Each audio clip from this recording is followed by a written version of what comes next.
Thank you, Tim.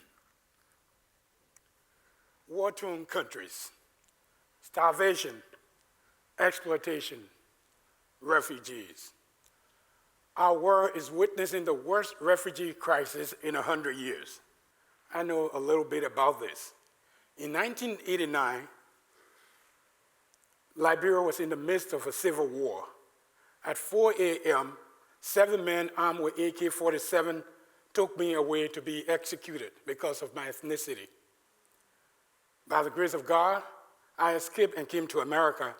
My experience taught me a lot about America's broken refugee system. To illustrate the dysfunction, I want to tell you a story about a young Congolese refugee that I'll call Lucy. In 2014, she arrived in Boston after fleeing her home country. She had lived for 13 years at a refugee camp in Uganda, where the conditions were much worse than those in the third world country where she had fled. No electricity, no running water, raw sewage, no schooling, no safety. From those conditions, she found her way to Boston, arriving by airplane on a one-way ticket. There are approximately 60 million people displaced by war today in our world. That's the population of 20 states. Imagine America's Northeast and Midwest empty by war. Each year, the United States accepts 70,000 refugees, less than 1%. So probably from your perspective, and that of politicians and bureaucrats, Lucy's pretty lucky. She's part of America's 1%, the refugee 1%, kind of like winning a lottery. So really, let's call her Lucky Lucy. A 19-year-old refugee, she landed in Boston on a frozen late January afternoon from Uganda, where it was summer. By the way, it's always summer in Uganda. She never worn a winter jacket. She's never seen a sidewalk, much less one covered in snow. She doesn't speak a word of English. She never flipped a light switch. Yet in barely 3 months, Lucky Lucy is expected to work with her resettlement caseworker to achieve the following: learn functional English, master the transportation system, navigate the hospital, find a job in 3 months and keep it. Forget the trauma she experienced in her home country and the refugee camp, memories from which there is no counseling provided in English, much less in her native tongue, Hema. Then regardless of whether Lucky Lucy keeps her job, keeps her health, keeps her sanity, at 6 months she's expected to begin repaying her debt, her one-way ticket to US, often well in excess of $1,000. Keep in mind, Lucky Lucy has never earned more than $1 a day in her life. She is staggered by the sum of her debt. Not to mention, at 4 months, Lucky Lucy's caseworker, the only person she knew well in the US, quit her job with no warning, apology, or even a return phone call. At 6 months, she's now on her own, adrift. The system is done with her. Another success. On to the next 70,000 refugees. Lucy, let's stop calling her Lucky.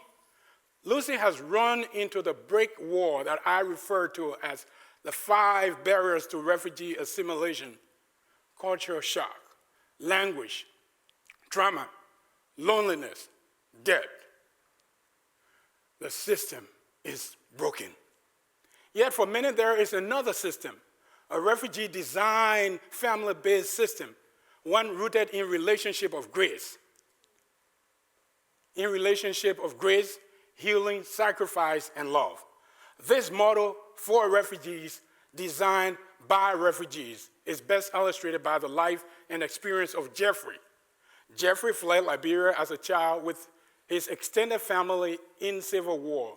Like Lucky Lucy, he spent years in camps, separated from his father and his mother. But when he arrived in Boston, his experience was much different from Lucy's. He had the same government-assigned deadlines over 6 months, but a refugee-led association ensure that he was surrounded by a network of extended family, church, and community leaders who were committed to Jeffrey for the long term. He was lifted up as a gift from God with a thankful heart.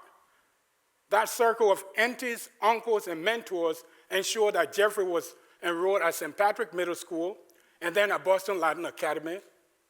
His adopted family saw themselves as stewards of a rich and fruitful gift to the world, not mere contractors. For them, Jeffrey was a life, not a job. Jeffrey later earned his BS in civil engineering from Cornell University and master in transportation engineering from Virginia Tech. Upon graduation, Jeffrey worked as an engineer for the Washington, D.C. Transit Authority for 4 years. Jeffrey then returned to Liberia. Back in his homeland, he established an award-winning entrepreneurship program. Winners were presented the award by Africa's first woman president. Jeffrey is the fruit of a refugee-led, family-based, caring, and equipping system. A refugee solution designed by refugees, yet rooted in relationships of grace, healing, sacrifice, and love. It is changing lives, refugee lives, and the lives of men and women just like you, Christians and non-Christians alike, who join to help lift up the losses of our world, to surround them with adoptive host families, to equip them with pathways to citizenship, to arm them with educational resources for global leadership. How does a Lucy change to a Jeffrey? Culture shock is replaced by a culture of love. Trauma is met by grace, counseling, and healing. Loneliness is squeezed away by caring aunties. Debt is repaid not out of fear, but in total by a community. In this way, with this faith and calling, the Jeffreys of our refugee community can be empowered as leaders and change agents who impact America's broken system and the world for the better. This model isn't just my experience and opinion, it is backed up by a body of research. Professors Beamark and Chunk use empirical evidence to illustrate that marginalized, uneducated, and isolated refugees suffer in the U.S.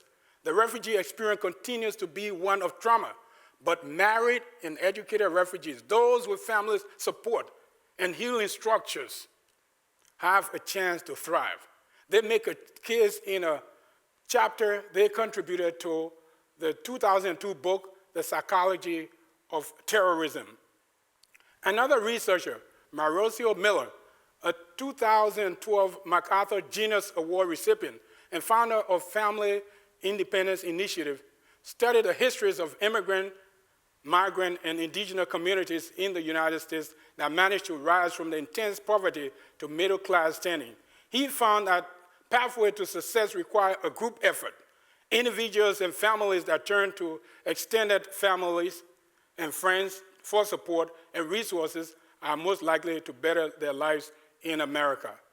Then, after a season of healing and preparation, many refugees will be equipped to return to their homelands as leaders. You see, refugees have first-hand experience of the refugee life. Logically, then, it follows that refugees must be included in solving the world refugee crisis. Our world is broken. Evil abound.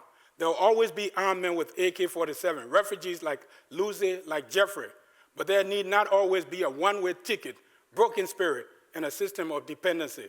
Why? Because people like Jeffrey are young men surrounded and lifted up by people, men and women of grace, healing, sacrifice, and love, just like you.